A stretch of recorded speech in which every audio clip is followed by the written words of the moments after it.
everyone, welcome to my YouTube channel. Today we will study a very small and easy topic of class 12th chapter 3, that is Faraday's second law, and today in this video I'll cover the explanation and numerical on the same topic. So let's start and let's have the understanding about the Faraday's second law. So it states that in case if दो electrolytic solutions हो, in case if we connect two electrolytic solutions in series, इसको हमने series में connect किया, I'll check it here, right? ठीक है, इसको positive terminal हमने दिया, इसको negative terminal. So they are stating that when two electrolytic solutions, two different electrolytic solutions are connected in series and the same amount of current is passed, so same amount of current is passed, then in that case the ratio of the mass deposited, कहाँ पे कितना mass deposit होगा, दोनों का ratio will be equivalent to their will be equal to the ratio of their equivalent weight. तो मैं आपको लिख के दिखा देती हूँ. यहाँ पे कहते हैं Faraday's second law को written form में हम क्या बोलेंगे? We will say that the ratio of the mass deposited. So I can write here as mass deposit, mass of zinc deposited upon mass of silver deposited is equal to the ratio of their equivalent weight of zinc upon equivalent weight of silver. That's it. This is what Faraday's second law means, right? Again I'll repeat that. Then it states that if the same amount of current is passed through the different electrolytic solutions which are connected in series, then the ratio of the mass deposited on electrodes is equal to the ratio of their equivalent weight of the metals or the electrodes or metals, right? So this is what Faraday's second law means. Now let's quickly move on to the numerical on the basis of this question. So let's quickly come to the question part. ये question बहुत पहले आया था in year maybe 2007. बहुत पहले का ये question है Faraday's second law का. 2 या 3 मार्क्स में ये क्वेश्चन आया था, 3 मार्क्स में एक्चुअली, क्योंकि थोड़ा सा इसमें काम ज़्यादा है बट बहुत ही आसान ये न्यूमेरिकल है. आप इसको देखिए, जितना ही लंबा है, आंसर थोड़ा सा लेंदी है ऑफ कोर्स बट बहुत आसान है. देखिए क्या कहते हैं, 3 electrolytic cell A, B and C containing electrolyte zinc sulfate, silver nitrate and copper sulfate are connected in series. Okay, so first of all we'll draw the electrolytic cells. ये कैसे हैं? So there are 3 cells A, B and C. This is cell A, this is cell B and this is gonna be cell C.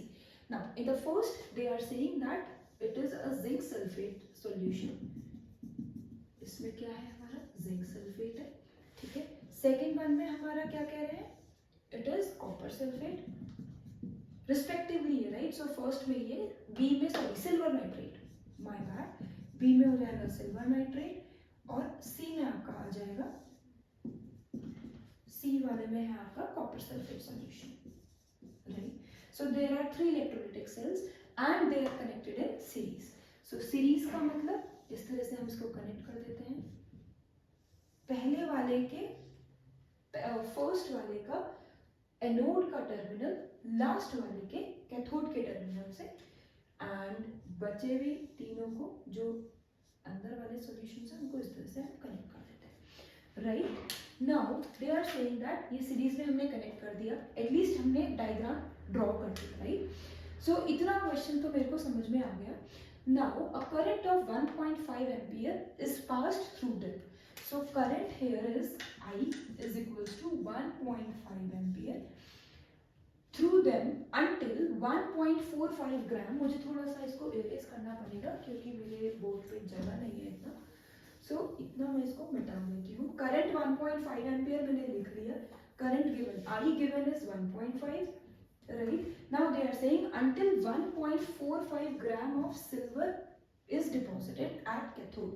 So यहाँ पर ये cathode है, right? Left वाला anode होता है, तो इधर भी मेटल डिपॉजिट होगा, इधर भी मेटल डिपॉजिट होगा एंड इस वाले पर भी मेटल डिपॉजिट होगा, right? So here they are saying that 1.45 gram of silver get deposited at cathode, right.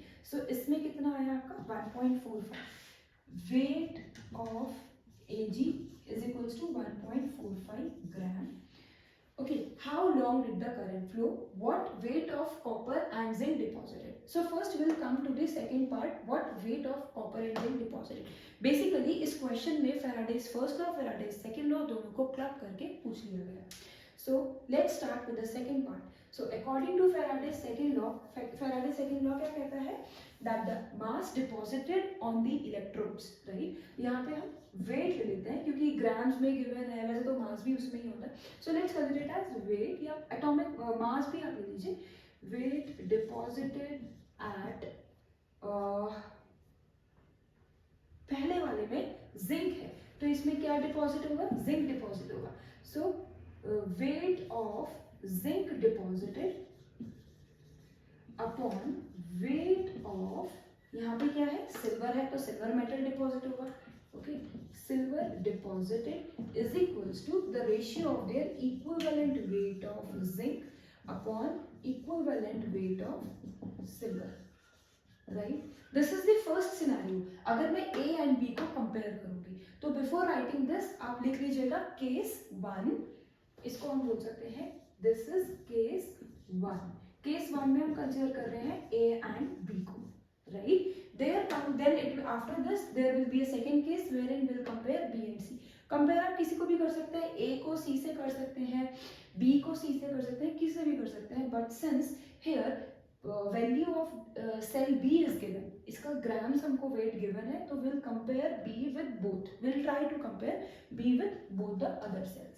So let's move. इसमें ये क्या कहते हैं? Weight of zinc deposit ये हमको निकालना है upon weight of silver deposited. Weight of silver is 1.45 is equals to equivalent weight. Equivalent weight का मतलब क्या होता है? Equivalent weight means atomic mass. यहाँ मैं लिख देती हूँ equivalent weight is equals to atomic mass upon valency, right?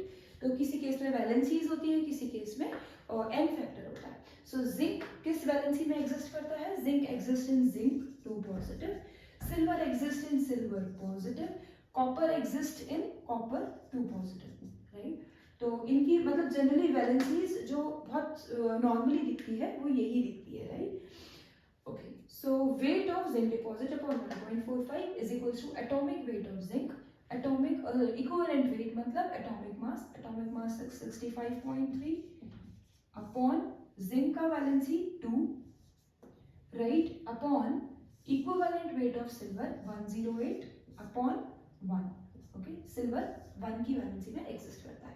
अब हमको कुछ भी नहीं करना है, इसको सॉल्व करना है. ओके, तो मैं इसके अभी ये वाली लाइन और ये वाली लाइन भी हटा सकते हैं. मतलब बेसिकली क्वेश्चन हमारा पूरा पार्ट मैं इसको इरेज कर देती हूँ.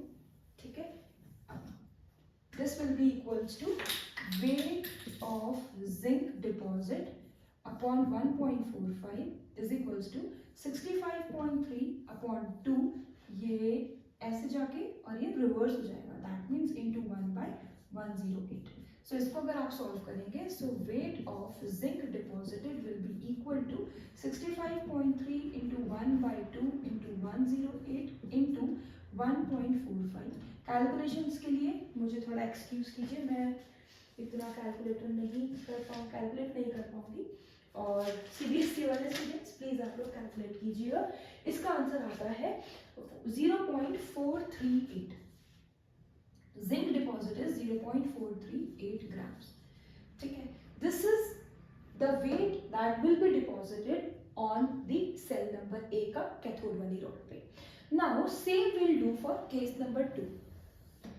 Case second considering B and C. जब भी आपको एक वैल्यू की एक सेल की वैल्यू गिवन हो ना तो उसी को ही कंपेयर करना.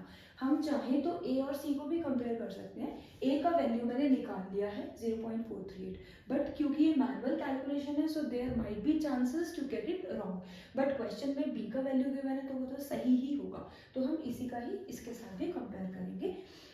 Now weight of silver deposited upon weight of copper deposited is equals to equivalent ratio of equivalent weight of silver upon equivalent weight of copper, right? So अब इसके case में क्या हो जाएगा, मैं सारा इरेज कर देती हूँ, थोड़ा सा क्वेश्चन लेंदी था तो थोड़ा सा बोर्ड छोटा रह गया.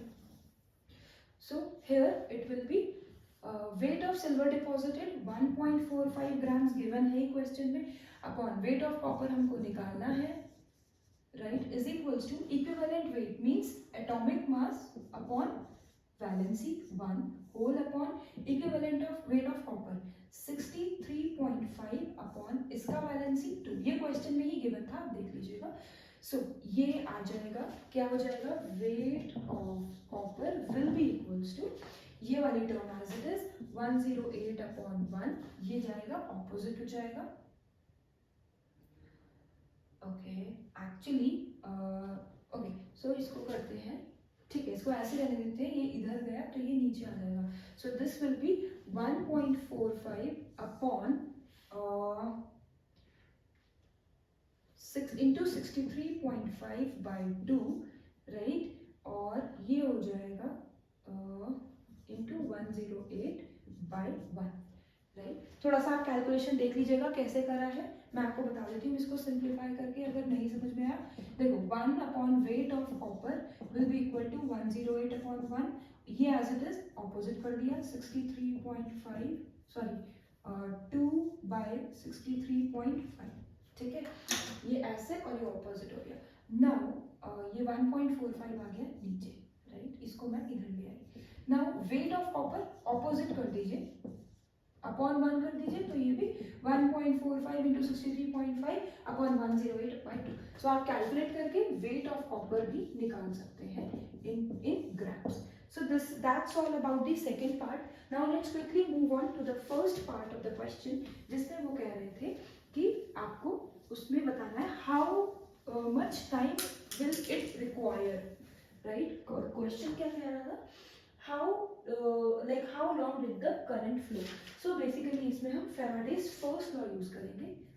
Faraday's first law क्या कहते हैं, M is equals to mass deposited is equals to क्या था, ZIT था. ZIT को हमने क्या बना दिया था, ग्राम इक्विवेलेंट वेट अपॉन 96500.